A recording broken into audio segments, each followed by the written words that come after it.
I'm telling you this now. After the world settled back on its axis, after the silence became a comfort instead of a threat, I want you to understand how it began. It all started on the night I ran from the man I was supposed to marry straight into the private elevator of the one man the entire city was taught to fear. It started with a piece of paper, not a love letter or a contract or a deed. It was a rejection, cold, clinical, and absolute. The paper was from the hospital's board, and it was the death sentence for my brother, Leo. It was crumpled in my fist, the sharp edges digging into my palm, a pain I barely registered against the roaring in my ears. Leo needed a surgery, an experimental procedure that was our last, flickering hope.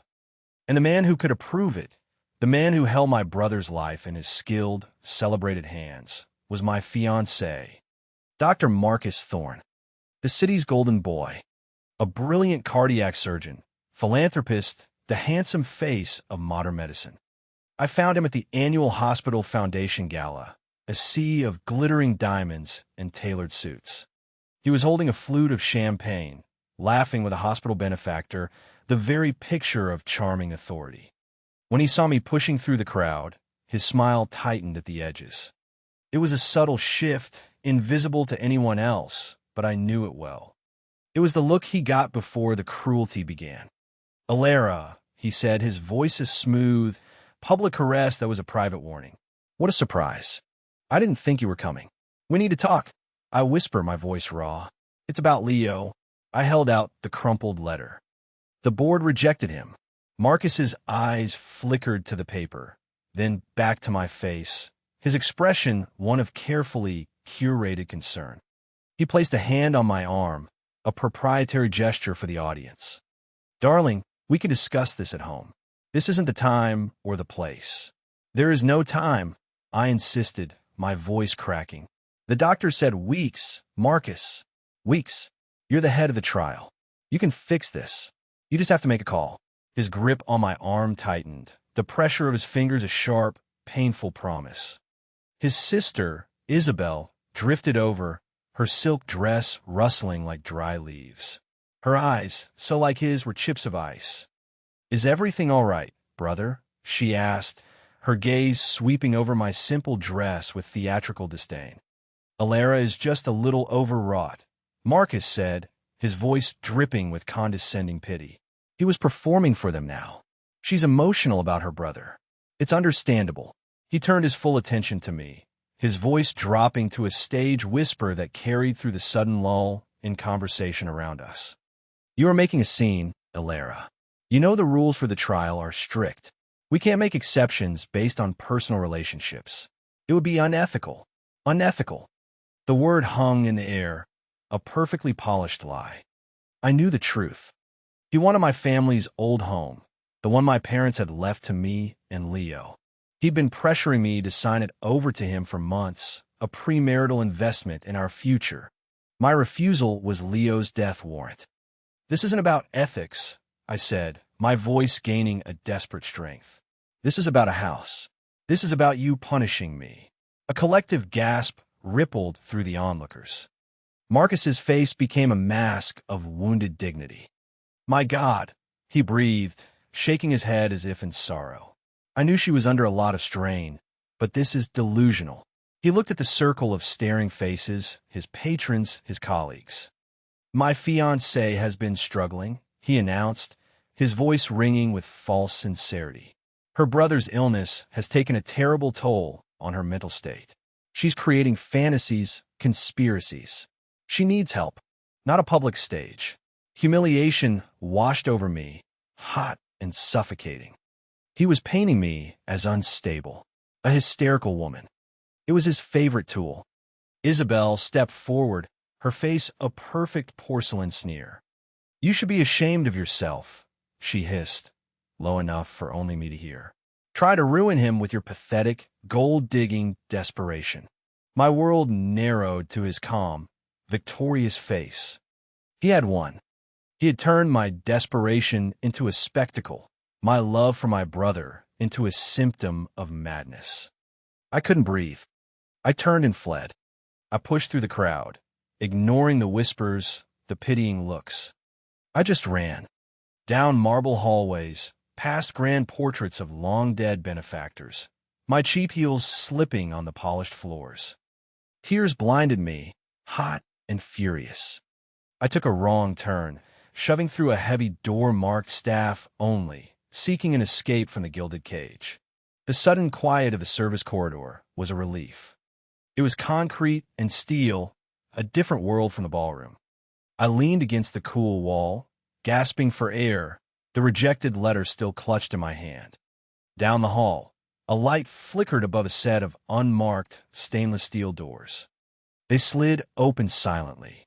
Without thinking, I stumbled towards them, seeking any exit, any way out of this building that held all my hope and all my despair. I slipped inside just as the doors began to close. The interior was dark, paneled in rich, polished mahogany.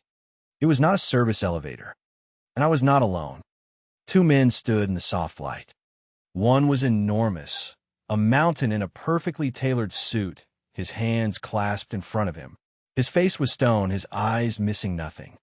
The other man stood nearer the back, half shrouded in shadow. He was tall, dressed in a dark suit that seemed to absorb the light around it. He didn't look at me. He didn't have to. The air in the small space crackled with a level of power that made Marcus's social influence feel like a child's game. This was a different kind of authority, ancient and absolute. The mountain of a man took a half step toward me, a smooth, economical movement that was pure threat. Before he could take another, the man in the shadows spoke a single word. Wait. The word was quiet. It was not a request. The big man stopped instantly, melting back into his position as if he'd never moved. The silence that followed was heavy, profound. The elevator began its descent, a smooth, soundless drop. I stood frozen, my back pressed against the cool steel of the doors, my ragged breathing the only sound. The man finally moved his head, but his gaze didn't land on my face. It went to my hand, to the crumpled, tear-stained letter from the hospital board. His eyes, when they finally lifted to mine, were the color of smoke, and they saw everything. He saw the shame, the desperation, the ragged edge of my soul. His voice, when he spoke again, was low and devoid of any emotion I could name. It was like polished stone. Who are you running from? The question hung in the air, simple and direct. It wasn't what's wrong or are you okay. It was who. He knew this was about a person. He knew someone had done this to me. I couldn't find my voice. I just shook my head, a useless gesture. The elevator doors slid open into a cavernous, private garage. A sleek black car, so dark it looked like a piece of the night, waited with its engine humming softly. The big man, the enforcer, moved to open the rear door. The man with the smoke-colored eyes looked at me. "Where do you need to go?" he asked. It was an order disguised as a question. "Nowhere," I choked out, finally finding a sliver of my voice. "Thank you. I can find my own way." I tried to step past him, to flee into the concrete expanse of the garage. His eyes dropped again to the letter in my hand. The hospital's crest was visible at the top. "St. Jude's Mercy Hospital," he said, reading it aloud. He looked back at me, his expression unreadable. "A bill you cannot pay." "It's not a bill," I said, my voice sharp with a sudden, defensive anger. "It's a rejection. For a surgical trial." A flicker of something, interest, passed through his eyes. "For you, my brother," I whispered. The word was a fresh wound. "Now." He was silent for a long moment, simply observing me. It felt less like an assessment and more like a calculation. He was a man who saw the world as a series of problems to be solved, and I was a new, unexpected equation. "I will pay for it," he stated. It wasn't an offer. It was a declaration of fact. I stared at him, bewildered. "You can't. It's not about money. It's a closed trial." He was denied. "The head of the board is a man," he interrupted, his voice flat. "And men can be persuaded." "No," I said, shaking my head. "You don't understand. The man in charge is my fiancé." The words tasted like poison. I corrected myself, the realization hitting me with the force of a physical blow. "My ex-fiancé." He nodded slowly, as if that one word explained the entire universe. It explained the tears, the running, the public humiliation I carried on my skin like a brand. I see, he said, and I believed he did. I don't want your money, I said, my pride a flimsy shield. I don't even know who you are. He took a step closer, and the sheer force of his presence made the air thin. He wasn't menacing, not in the way Marcus was. Marcus's cruelty was a scalpel, precise and personal. This man's power was like gravity. It simply existed, and it bent the world around him. My name is Kian, he said, and you are correct. You do not want my money. He paused, his gaze intense. Your brother, however, needs it. Your pride will not keep his heart beating. My money will. I am buying his time, not you. Get in the car. The cold, brutal logic of his words shattered my defenses. He was right. My pride was a luxury I could not afford. Leo cannot afford. Defeated, I let the big man, who Kian called Reese, guide me into the back of the car. The leather was cool, the interior silent as a tomb. Kian slid in beside me, an abyss of silence and shadow.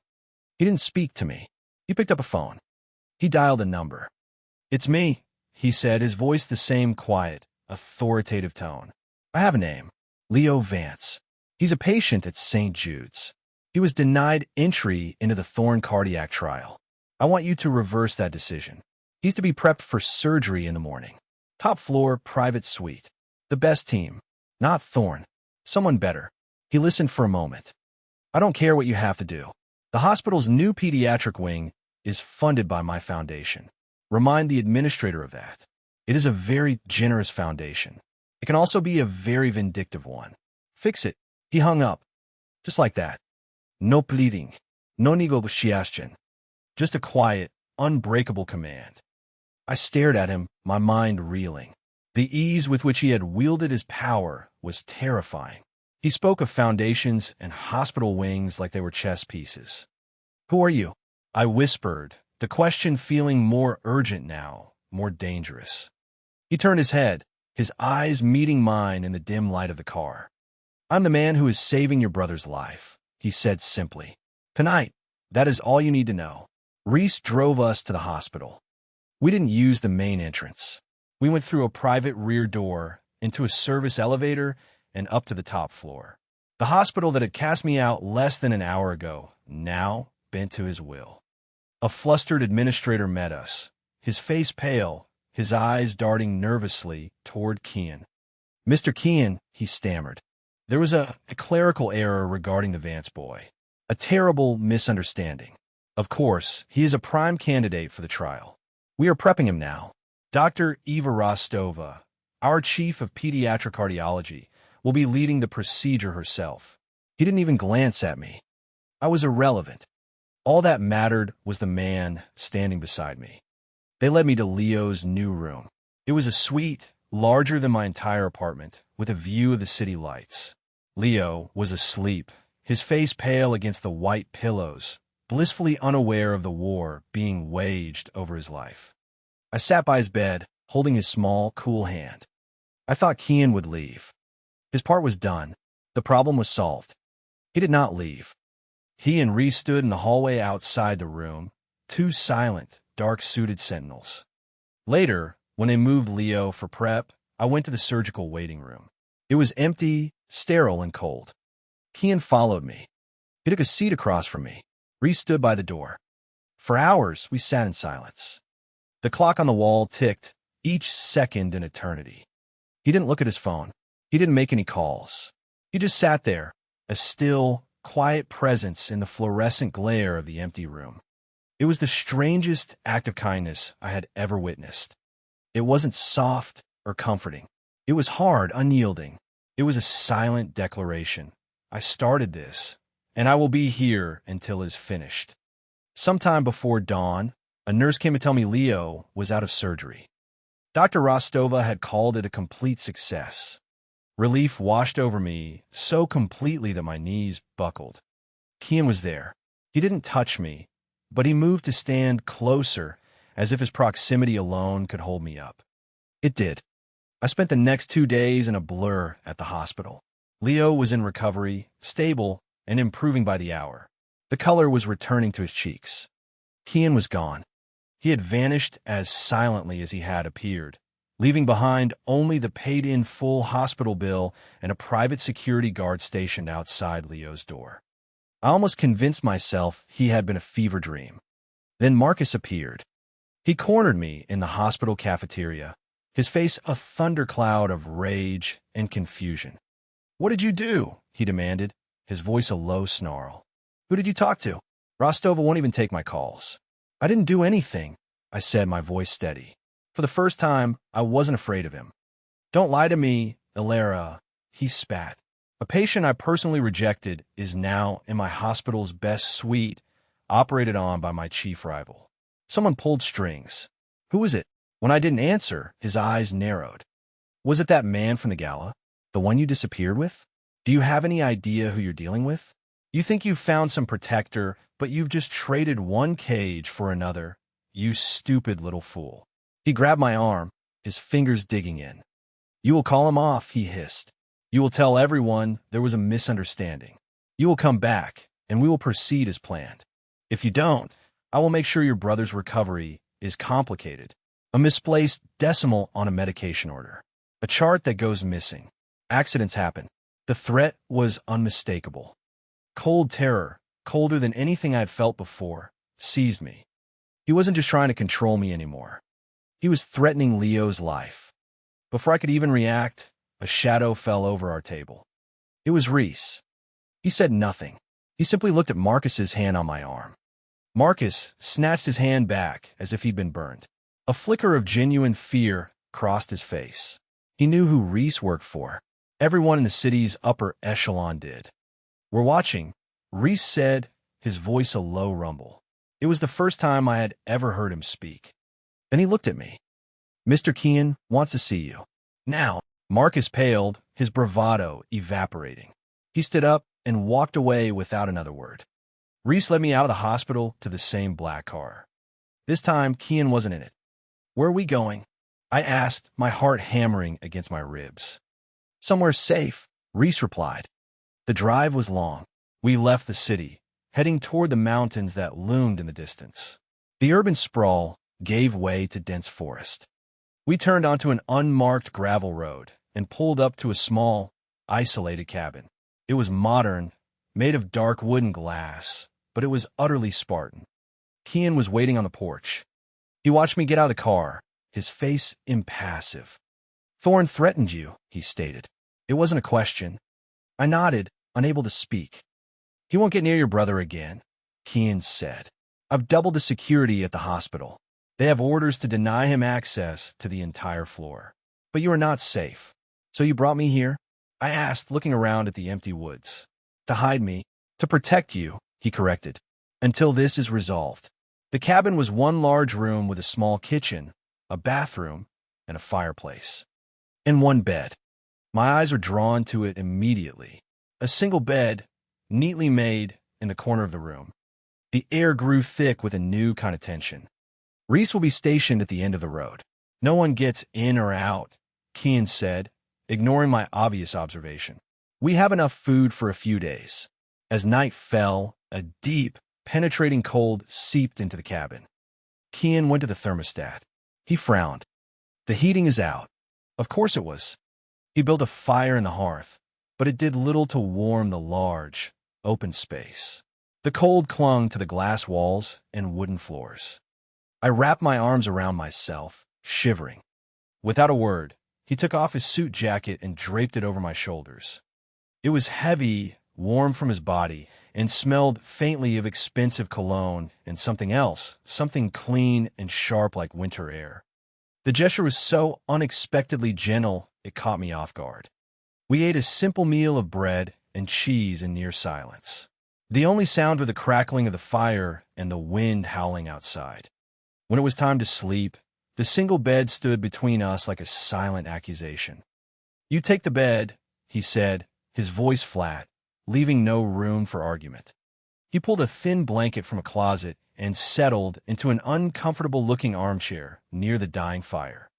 I lay down on the bed, still wearing his jacket, my body tense. Sleep was impossible. The room was dark, the fire reduced to glowing embers. I could hear him breathing, a slow, steady rhythm in the quiet.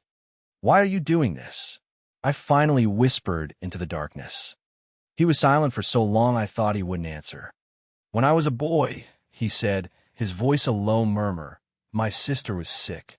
My father was a powerful man, but he was proud. He refused help from a rival, a man he despised.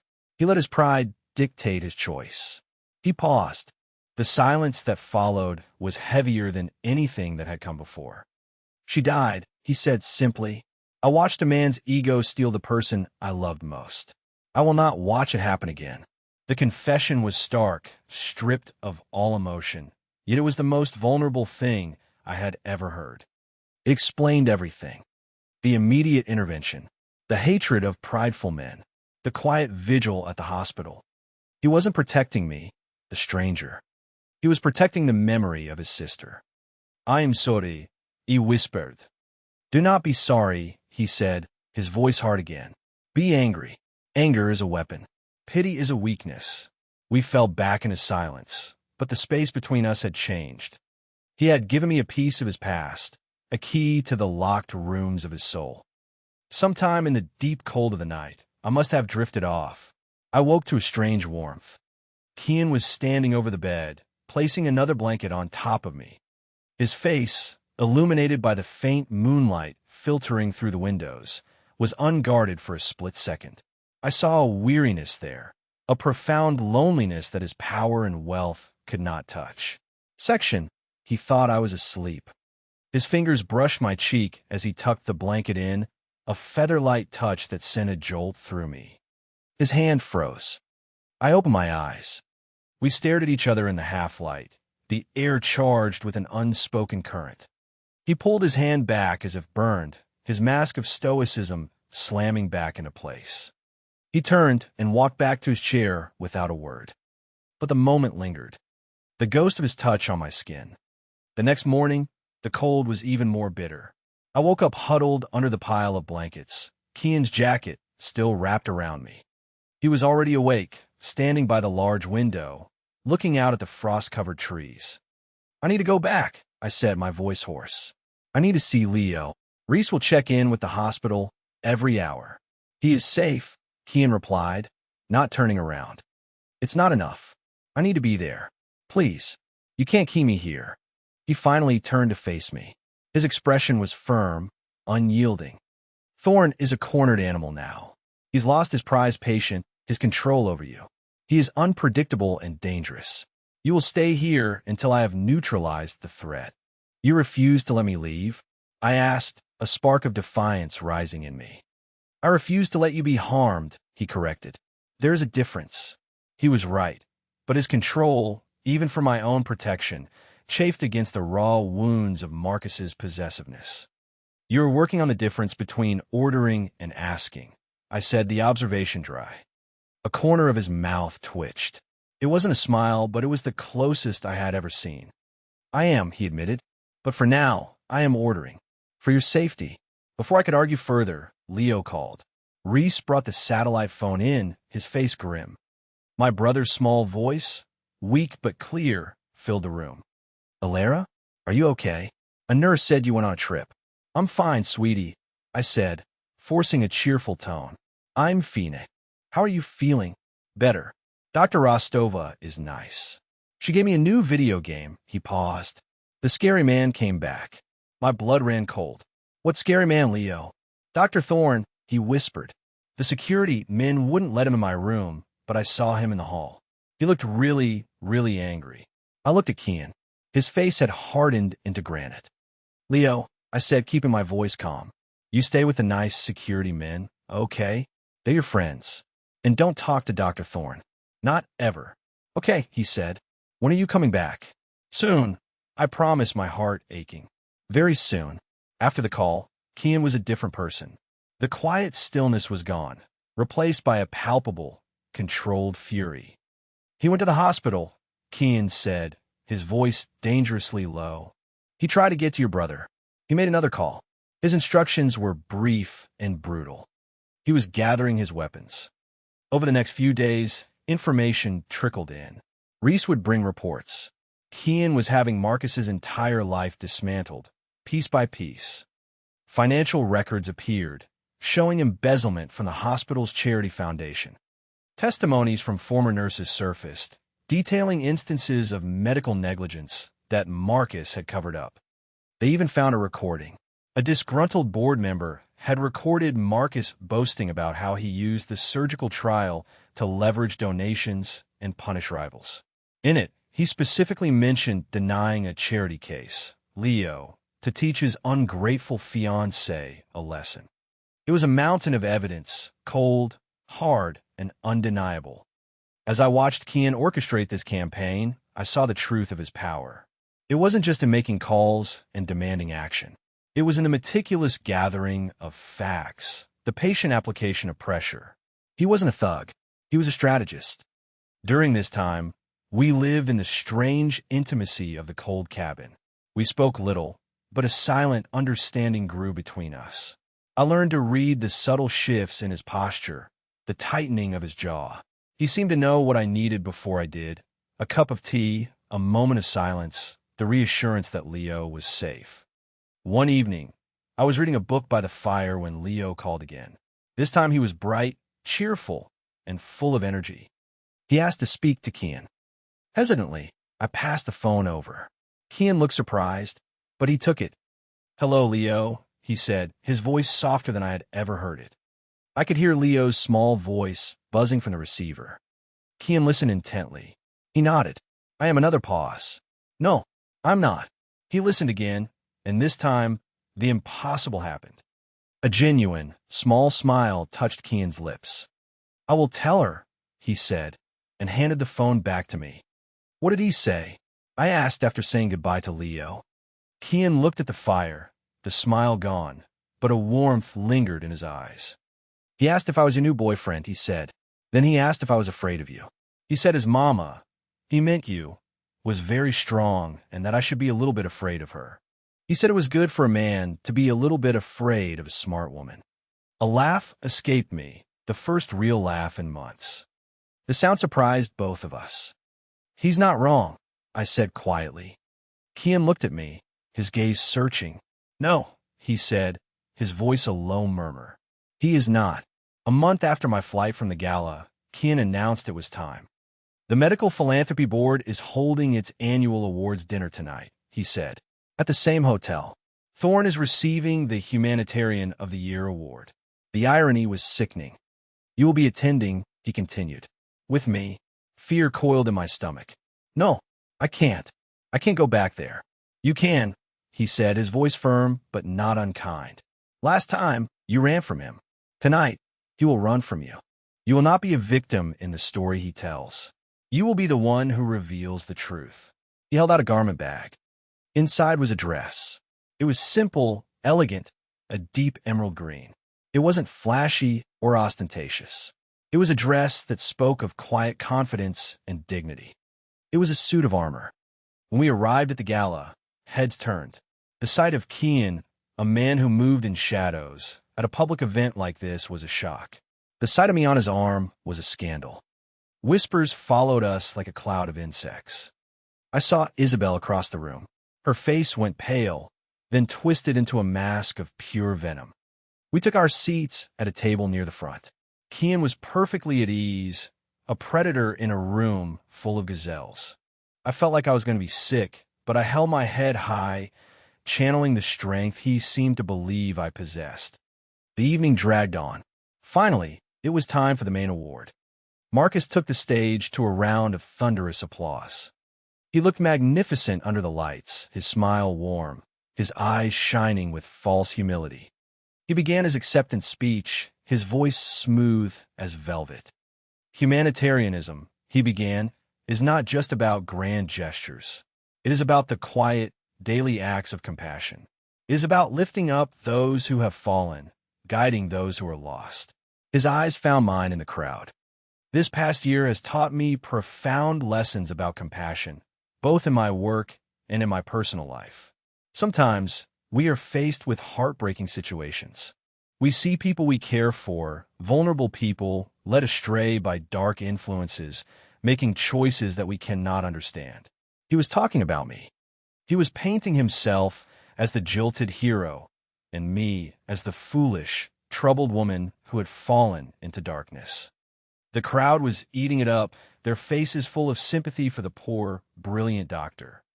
Anger, pure and hot, burned away my fear. The anger Kian had told me to use.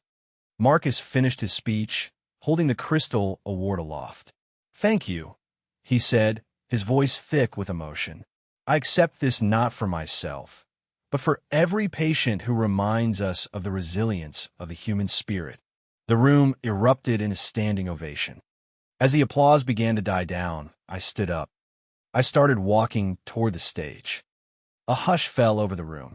Everyone was staring at me. Marcus's smile froze on his face. I stopped at the foot of the stage, looking up at him. "You talk about compassion, Marcus," I said, my voice shaking but carrying through the silent room. "But you denied a life-saving surgery to a 12-year-old boy. My brother." A shocked murmur went through the crowd. "You denied him because I wouldn't sign over my family's home to you," I continued, my voice growing stronger with every word. "You left him to die." Marcus's face was white with fury. "Security," he called out, his voice shrill. "This woman is disturbed. She's been stalking me. Remove her." 2 security guards started moving toward me. But then Kian stood up. He didn't say a word. He just stood, and the guards stopped in their tracks. Kian gave a subtle nod to Reese, who was standing near the back of the room by the technical booth. At his signal, the massive screens on either side of the stage, which had been showing Marcus's smiling face, flickered and changed. The first image was a bank statement. It showed a transfer of $200,000 from the hospital's pediatric charity fund into a private account, an account belonging to Marcus Thorne. The crowd gasped. Then the screens went dark, and a voice filled the room. It was Marcus's voice, clear and distinct, from a hidden recording. "Of course I denied the kid," his recorded voice sneered. "The little brat is more valuable to me as leverage. Alara thinks her pride is worth more than that worthless house. She'll learn.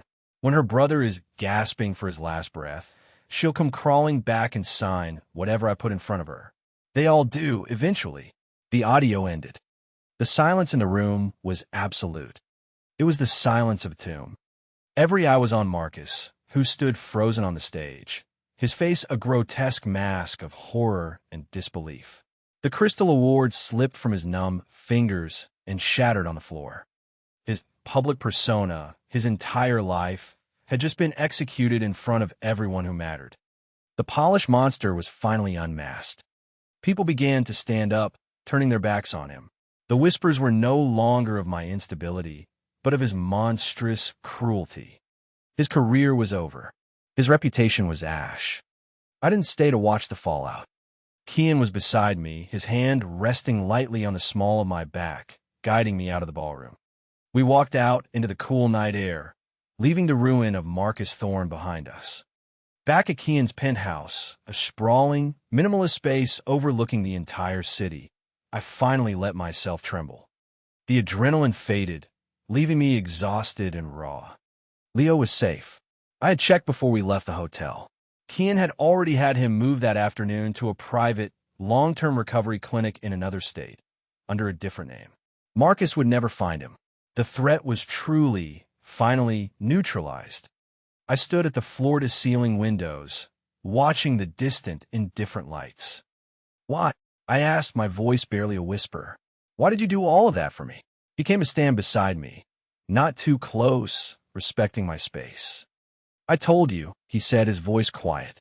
"I watched a good person be punished for another man's pride once before.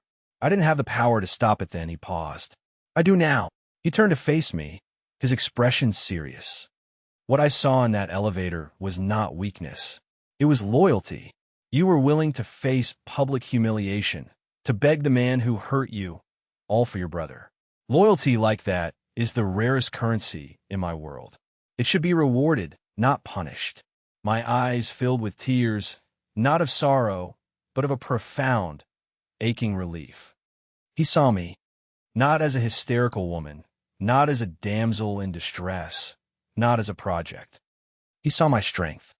"But now I owe you," I said, the fear of that debt a cold knot in my stomach. "I owe you everything. My brother's life. My freedom.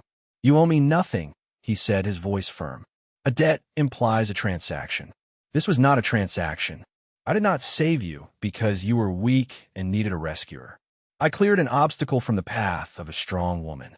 There is a difference." He looked at me, his gaze so intense it felt like a physical touch. "Strength like yours is rare. I will not own it. I will not cage it. I will wait for it to choose to stand beside me. The choice must be yours, Ilara. Free and clear." He was giving me an out. After all this, after everything he had done, he was handing my freedom back to me completely and without condition. 3 months passed. They were months of healing. Marcus Thorne was a ghost, buried under an avalanche of lawsuits and criminal charges. His name was spoken only in whispers, a cautionary tale among the city's elite. Leo thrived. He was in physical therapy, getting stronger every day. His laughter on our video calls was the most beautiful sound in the world. Kian had kept his word. He gave me space. He had provided me with a small, comfortable apartment in a quiet part of the city and a job, if I wanted it, managing the finances for one of his legitimate charity foundations. I took the job. I needed to build my own life again, to stand on my own feet. I paid my own bills. I bought my own groceries. I walked in the park on sunny afternoons, feeling the simple, profound joy of being unburdened. I was no longer running. I was no longer hiding. I was free. But in the quiet moments, in the lonely evenings, I thought of him. I thought of his silent vigil in the hospital waiting room, the weight of his jacket on my shoulders in the cold cabin, the quiet understanding in his smoke-colored eyes.